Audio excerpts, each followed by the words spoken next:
Universe நேயர்களுக்கு எனது அன்பான வணக்கத்தை தெரிவித்துக் கொள்கிறேன் தோழர்களே. தமிழ் மொழியை வளர்த்ததில் எம்ஜிஆர் அவர்களுடைய பங்கு மிகப்பெரிய அளப்பரியதுன்னு சொன்னா யாரும் நம்ப மாட்டாங்க. என்னடா இது புதுசா சொல்ற அப்படின்னு. தேர்தல் காலம் என்கின்ற காரணத்தினால் தான் எடுக்கக்கூடிய ஒவ்வொரு அரசியல் நிலைப்பாடுகளின் காரணத்தினாலும் அண்ணா திராவிட முன்னேற்றக் கழகம் எடுத்த ஒரு தவறான முடிவுகளாலும் நீண்ட நாட்கள் ஒரு 2 மாத காலம் எம்ஜிஆர் அவர்களுடைய திரைத்துறை பங்கினையும் அரசியல் பங்கினையும் திராவிட இயக்கத்தில் எம்ஜிஆருடைய பங்கு என்ன என்பதையும் தமிழ்நாட்டிற்கு அதனால் என்ன நன்மைகள் கிடைத்தது என்பதையும் நம்ம பெரிய காணொளி வரிசை நம்ம போட்டிருக்கிறோம். ஏன்னா இங்க ரொம்ப ஆக சிறந்தவர்கள் என்கின்ற பெயரில் அண்ணா திராவிட முன்னேற்ற கழகத்தை அரசியல் ரீதியாக எதிர்க்கிறேன் என்று சொல்லிக்கொண்டு எம்ஜிஆர் அவர்களை ஒரு கேலி சித்திரத்தை போல, எம்ஜிஆரை ஒரு நகைச்சுவை நடிகனை போல அவருடைய ஆளுமையை சிதைக்கக்கூடிய வேலைகள் நடக்கின்ற காரணத்தினால் அப்படி அல்ல. எம்ஜிஆர் துவங்கிய அண்ணா திராவிட முன்னேற்ற கழகம் என்கின்ற ஒரு கட்சி தான் தமிழ்நாட்டு அரசியலை தமிழர்களிடம் தக்க வைத்திருந்தது, தேசிய கட்சிகளை அழித்து ஒழித்தது என்பதை மறுத்து மறுத்து மறுத்து மறுத்து மறுத்து பேசிக்கிட்டே வந்தோம். பேசுறதுக்கு ஆள் கிடையாது. அநேகமாக ஓராண்டு காலத்தில் மிக அதிகமாக என்பதை விட நான் ஒருவன் தான் பேசி கொண்டு வந்திருப்பேன். ஏன்னா நான் எம்ஜிஆரோட ரசிகன், எம்ஜிஆரோட படமெல்லாம் அப்படியெல்லாம் நான் பார்த்தேங்க. பல முறை சொல்லியிருக்கேன். எம்ஜிஆரோட படம் இது நாள் வரைக்கும் நான் 2 படம் தான். ஆனால் எம்ஜிஆர் அவர்களுடைய அரசியல், கலைஞரோட அரசியல், அண்ணா அவர்களோட அரசியல், நெடுஞ்செழியன் அவர்களுடைய அரசியல், ஜானகி எம்ஜிஆரோட அரசியல், ஜெயலலிதா அவர்களுடைய அரசியல், இப்போ இருக்கக்கூடிய இந்த விஜயும் பார்த்துக்கிட்டு இருக்கிறோம். அதுக்கு முன்னாடி வரலாற்று காலத்திலிருந்து எல்லாம் படிச்சிருக்கிறோம். சும்மா ஒன்றும் சொல்லலை. திமுகவுக்கு முட்டுக் கொடுக்கிறேன் என்கின்ற பெயரில் இப்போ இருக்கக்கூடிய ஆளுமைகளை போல் இருந்து கொண்டு அவர்களிடம் பஞ்சப்பிடியை பெற்றுக்கொண்டு எம்ஜிஆர் அவர்களை சிரித்து பேசியதனால்தான் பெரும் கோபம் கொண்டு நம்ம பேசணும். அப்படி கிடையாது. திராவிட இயக்கத்தில் எம்ஜிஆரோட பங்கு அளப்பரியது என்பதுதான் சொல்றோம். அந்த வரிசையில் தான் இந்தி மொழி ஆதிக்கத்தையும் தமிழ் மொழி வளர்வதற்கும் மிக முக்கியமான ஒரு காரணமாக எம்ஜிஆர் அவர்கள் இருந்தார் என்பதுதான் சொல்றோம். சரி, சினிமா துறையில் அவர் ஒரு பெரிய ஆதிக்கத்தை செலுத்தினார். ஒரு மனுஷங்களுக்கு பொழுதுபோக்கு என்ன? நீங்க சொல்லுங்க. நீங்க இப்போ உங்க ஊர்ல, நீங்க தமிழ்நாட்டுக்குள்ள இருக்கிறீங்க, உங்களுக்கு எங்கேயாவது சென்னை போன்ற பெருநகரங்களில் விட்டா கூட அது கூட அந்த சிட்டி கண்ட்ரோலுக்குள்ள இருக்கிறவங்களுக்கு தான் உண்டு. என்ன? ஒரு பூங்கா உண்டு. போய் அப்படியே நடந்து போய் பார்க்கறதுக்கு உண்டான இது உண்டு. வனவிலங்குகள், அதாவது ஜூ இருக்கிறது உண்டு. இயற்கை அருவிகள் இருக்கக்கூடிய இடங்கள் எத்தனை இருக்குங்கிறத நீங்களே பார்த்துக்கோங்க. இப்போ எங்கள் ஊரில் ஐயனார் கோயில் மலை இருக்குது. அதெல்லாம் இப்போ போலீஸ் காவலர், வனக்காவலருங்கிற பேரில் எல்லாம் முடிச்சுட்டு மனிதர்கள்லாம் அங்கே போகிறது கிடையாது. விலங்குகள் என்னவோ பார்ப்போம், அதுக்குள்ளே போக வேண்டாம். நம்ம உள்ள அதோட நிலையை பேசணும்னா இந்த கான்செப்டே அடிபட்டு போயிடும், விட்டுருவோம். அப்படி பொழுதுபோக்குக்கே தமிழர்களுக்கு போய் ஒரு இடத்தில் இருந்து அவங்க பார்க்கக்கூடிய நிலைமை இல்லை. அப்படியே நீங்கள் போய் விஜிபி மாதிரி இடங்களுக்கு போனீங்கன்னா சொத்தை எழுதி வச்சுட்டு வர்ற நிலைமை இருக்குது. அப்போ அவங்களுக்கு ஒரே ஒரு பொழுதுபோக்கு சாதனம் கைக்கு எட்டிய தூரத்தில், இல்லை என்றால் நடந்து போய் வரக்கூடிய தூரத்தில் இருக்கக்கூடியது சினிமா தேட்டர் ஒன்று தான். வேற வழியே கிடையாது. 1947 வரை வெள்ளைக்கார ஆட்சி நடத்திக்கிட்டு இருந்தான். அப்போ அவனுக்காகவே கொண்டு வரப்பட்டது தான் இங்கிலீஷ் படங்கள். இந்த 3% கும்பல்ல இருந்து கொஞ்சம் பெரும்பான்மையாக படித்தவர்களுக்காக முதல்ல அந்த சினிமாங்கிற ஒரு பிரம்மாண்டம் இருக்கு இல்லையா? ஒரு விஷயம் சொல்றேன். எங்களுடைய காலம் மனித குலத்திலே ஒரு பொற்காலம். எங்க பீரியட் இருக்குல்ல, என்னோட பீரியட், இப்போ எனக்கு 57 துவங்குது. 57 வயசுல எங்க பீரியடு மாதிரி ஒரு அதிசயத்தை நீங்க பார்த்துக்க முடியாது. எப்படா சொல்றேன்னு சொல்லி கேட்டீங்க அப்படின்னா, நாங்கள் டிரான்சிஸ்டர் ரேடியோ பார்த்துருக்கோம். பிளாக் அண்ட் ஒயிட் சாலிடர்லேருந்து பல company Onida black and white TV பார்த்துருக்கோம். அந்த டிவி அப்படியே கலர் டிவியாக மாறுறது, அந்த டிவி அப்படியே எல்சிடியாக மாறுறது, எல்இடியாக மாறுறது, இப்போ டிஜிட்டல் மாறுற காலம் வரைக்கும் நாங்கள் அப்படியே பார்த்துக்கிட்டு இருக்கோம். இந்திரா காந்தி அவர்களுடைய சுடப்பட்டு அவர்கள் இறந்த அந்த லைவ், தமிழ்நாட்டில் எம்ஜிஆர் அவர்கள் மரணித்த முதல் லைவ், எம்ஜிஆர் அவர்கள் நடந்தது, அதை ஓடி ஓடி போய் பார்த்துருக்குறோம் வச்சிருக்கையில். அந்த இதெல்லாம் அவங்களுக்கு பொற்காலத்தில் கிடையாது, இப்பெல்லாம் கிடையாது. அதெல்லாம் எங்களுடைய காலங்களாக இருந்தது.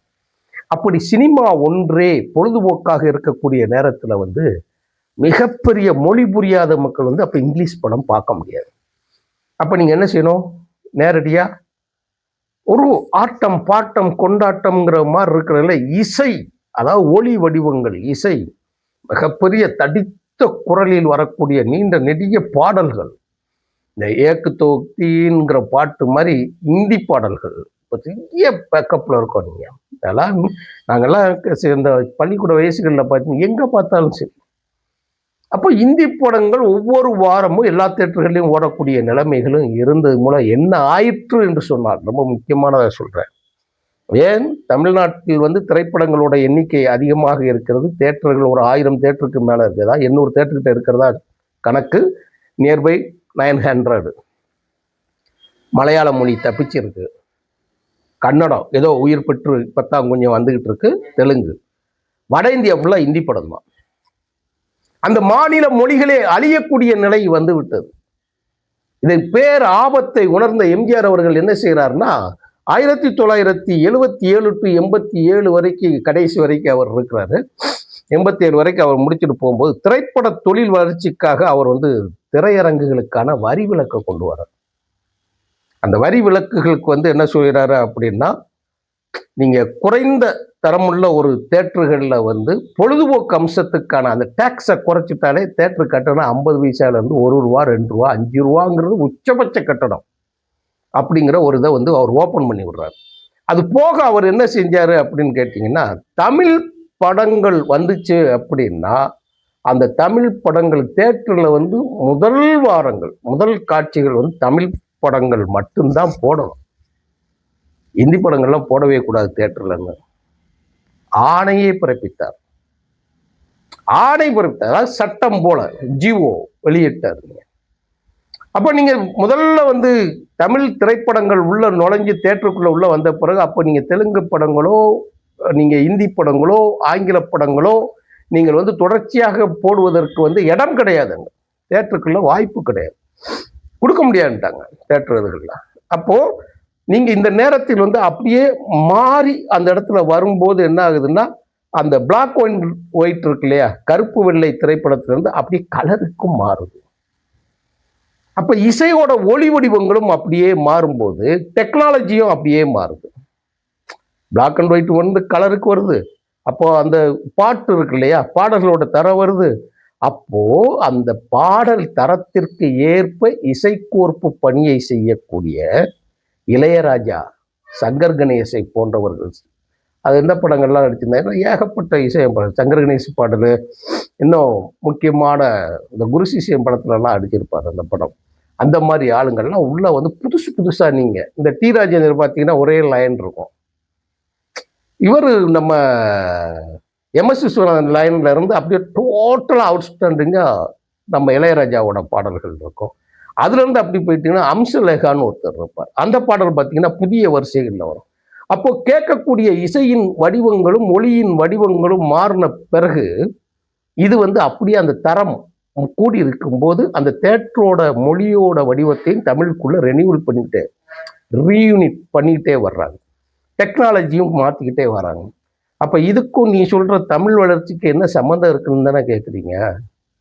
இன்னைக்கு மகாராஷ்டிராவில் போய் அவங்க தாய்மொழியில் திரைப்படம் கிடையாது, குஜராத்தியில் அவர்கள் தாய்மொழியில் திரைப்படம் கிடையாது, பீகார் போஜ்பூரில் அவங்க தாய்மொழியில் திரைப்படம் கிடையாது. விதிவிலக்குகள் தான் இருக்கும், அது மார்க்கெட் கிடையாது. அதுகளுக்கு அப்படியே போட்டிருந்தாலும் ஒன்லி இந்தி படம் மட்டும்தான். எங்க வேர்ல்டு வைடு இந்தியர்கள் என்றாலே இந்தி படம் தான். அதை அடித்து நொறுக்கி அதை அள்ளி கூடையில் போட்டு குப்பையில தள்ளினவர் யாருன்னு கேட்டீங்கன்னா முதல்ல எம்ஜிஆர் தான்.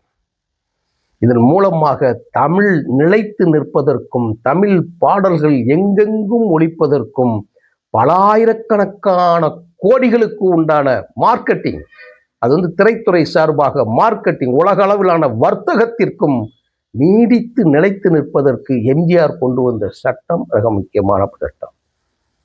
அதான் நேற்று நம்ம போட்டிருக்கோம் இல்லையா, விஜய்க்கு போட்டிருக்கிறோம் 5 காட்சிகள்னு சொல்லி கொடுத்துருக்குறோம். எல்லா தட்டு மக்களும் அனைவருக்குமான பொழுதுபோக்கு அம்சமாக இருக்கக்கூடிய திரையரங்குகளும் வாழ வேண்டும், நீடித்து நிற்க வேண்டும். மக்களோட பொழுதுபோக்கே அதுதான்.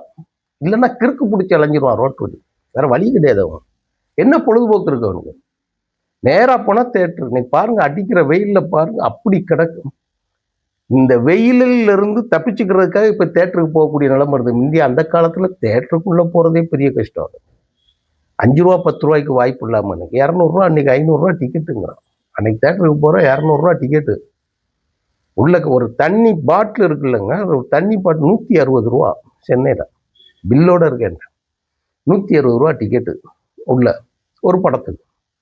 ஒரு குடும்பத்தோட போனால் 2000 வேணும். அப்படி இருக்கக்கூடிய நிலைமை உருவாயிடுச்சுன்னா மக்களிடம் வாங்கும் சக்தியும் அந்த தேட்டருக்கான உள்ள போகக்கூடிய எண்ணிக்கையில் அளவிலான மக்கள் பெருமளவில் இருக்கிறதுனாலே அது இன்னைக்கு நடந்துகிட்டு இருக்கு. சாத்தியம். அந்த காலத்துல சாயங்கால காட்சிகள் நடந்துகிட்டு இருக்கிற நேரத்துல இப்ப தேட்டர் இன்னைக்கு எல்லாம் கைகள்லயே எல்லாருக்கும் தேட்டர் வந்து டிஜிட்டல் ஆகி போச்சு. அந்த வகையில சொல்லிக்கிறேன். என்ன நடக்குதுன்னு கேட்டீங்க அப்படின்னா, எம்ஜிஆர் அன்று துவக்கி வைத்த அந்த திரைத்துறை புரட்சி இருக்கு இல்லையா, அதுக்கு முந்தா நாள் நேற்று விஜய் ஒரு ஆர்டர் வெளியிட்டிருக்கிறார். அதற்கு முன்னோடியாக திரைத்துறையில் இருக்கக்கூடிய எம்ஜிஆர் அவர்களுடைய பங்கு அளப்பரியதாக இருந்த அந்த வரலாற்றை பதிவு செய்வதற்காகத்தான் விஜய் இந்த சட்டத்தை கொண்டு வந்தவுடன் அதையும் நினைவுபடுத்துவதற்காக ஒரு காணொலியை நான் பதிவு செய்திருக்கிறேன் தோழர்களே. நன்றி, வணக்கம் தோழர்.